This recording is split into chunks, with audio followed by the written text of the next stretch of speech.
Welcome to Video 2, Evidence-Based Recommendations for Teaching Math Across Topics.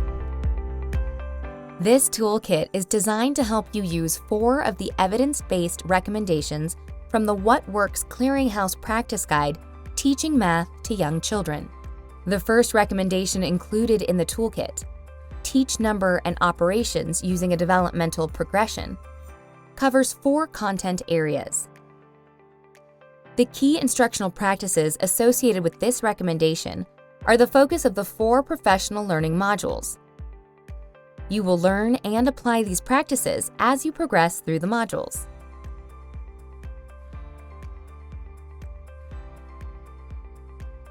This video focuses on 3 other recommendations, which are general approaches to math teaching that research indicates can benefit young children who are learning about any math topic. These 3 recommendations are: use progress monitoring to ensure that math instruction builds on what each child knows. Teach children to view and describe their world mathematically. Dedicate time each day to teaching math and integrate math instruction throughout the school day. In this video, we provide an overview of these 3 recommendations that apply to all math teaching. You will practice and apply these recommendations throughout each module of the toolkit. Because the 3 recommendations for incorporating math content into your classroom are comprehensive and apply to all math instruction, we have identified some key instructional practices that will help you carry out each one. These practices are specific teaching actions you can use as you teach math to young children. In this video, we provide an overview of these practices. Then, as you work through all 4 modules, you will operationalize the practices through the classroom activities and everyday interactions with children. The recommendation to dedicate time each day to teaching math and integrate math instruction throughout the school day is a reminder to be intentional about how math is present in your classroom. The key instructional practices for this recommendation are: plan daily instruction focused on specific math concepts and skills. Embed math in routines, games, and other instruction to teach and reinforce math concepts and skills. And create a math-rich environment where children can recognize and meaningfully apply math. Research suggests that regular instruction on specific math concepts and skills can make a difference in children's math learning. Daily, focused instruction may take the form of a large or small group lesson or activity. Similarly, embedding math in routines and activities that happen throughout the daily life of your classroom is a meaningful way to help children see the usefulness of math. Games are a fun way to bring math into your classroom. As an early childhood teacher, you've likely observed that young children are excited and motivated when playing games. Games provide an excellent opportunity for children to explore and apply new concepts and engage in repeated practice with math skills. As their math thinking and skills become more automatic through practice, they have more brain space to consider new ideas and more complex procedures. Teachers can also find opportunities to highlight the aspects of math embedded in other topics.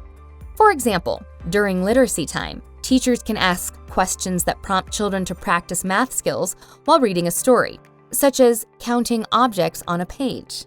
Finally, consider how to make your classroom a math-rich space by organizing objects and activities using numbers and making math-related manipulatives and other tools readily accessible. By numbering the parts of the daily routine or using quantity representations or numerals to remind everyone how many children can play in each area, you give your students the opportunity to apply math thinking in a meaningful way as part of their regular day. Similarly, make manipulatives and tools that support math thinking available to children throughout the day. Keep them at eye level and make them appealing to use. For example, by placing colorful objects in a clear bin. Specialized or expensive objects are not necessary.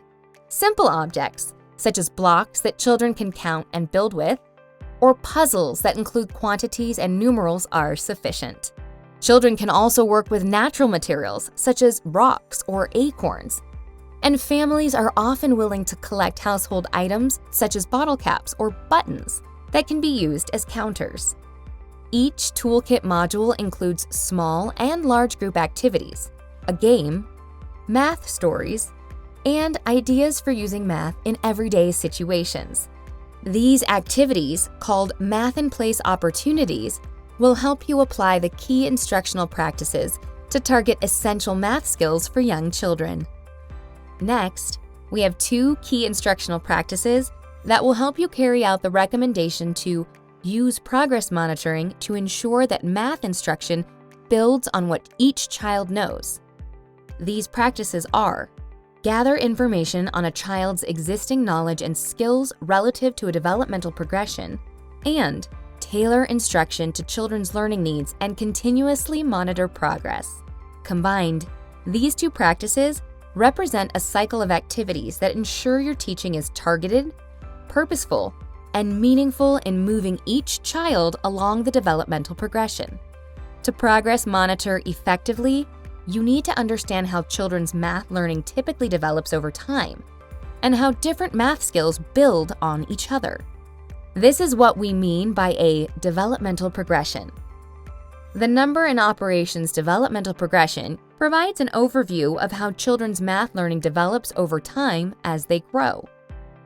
Each box on the progression represents a key math skill or understanding that children need to acquire to become proficient in math. The arrows indicate how the skills build on each other.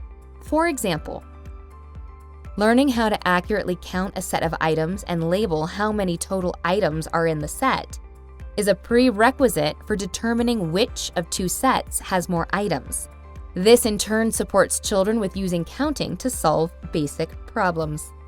The toolkit will help you unpack the skills, concepts, and their relationships so this number and operations progression will be meaningful and useful for you.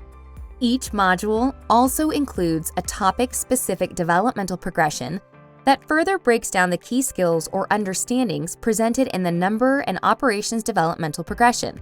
The progressions are based on decades of research on how and when numeracy develops in young children. Take a look at the Subitizing Developmental Progression from Module 1.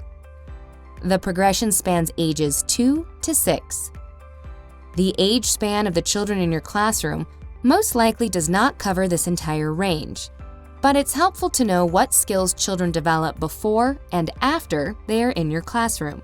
Children vary greatly in their math development, and some may be operating below age expectation and others above.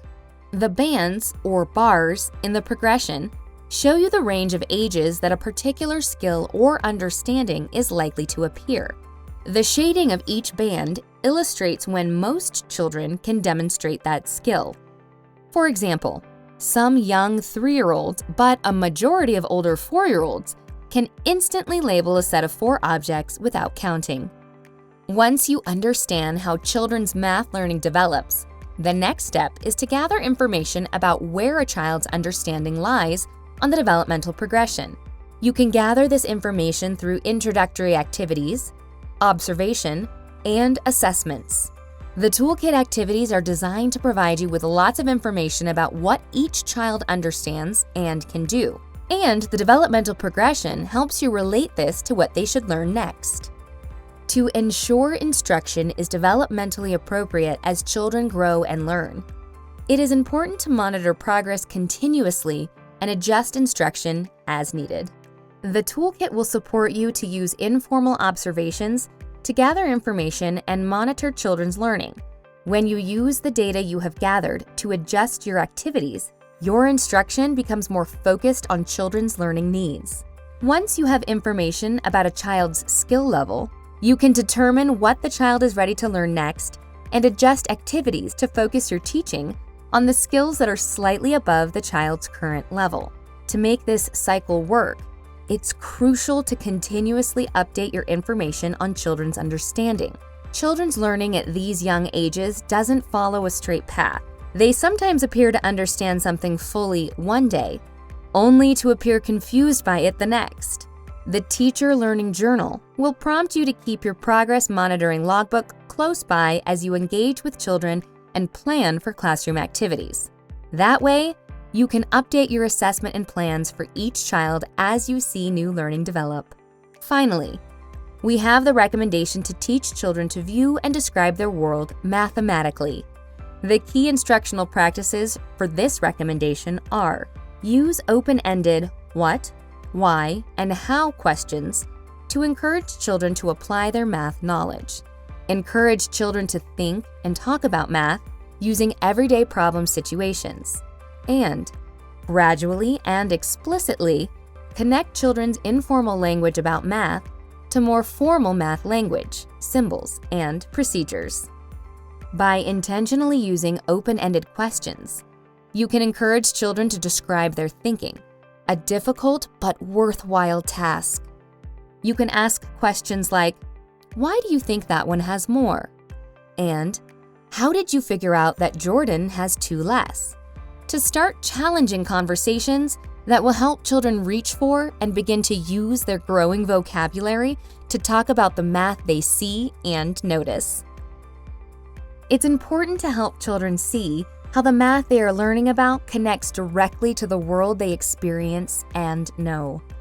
When you help them find math in everyday situations, for example, by asking, "How many more pencils do we need?" or "How can we figure out how many milks to order?" the usefulness of math is clear to children. We need children to see how math is meaningfully linked to their lives if we want them to make it their own.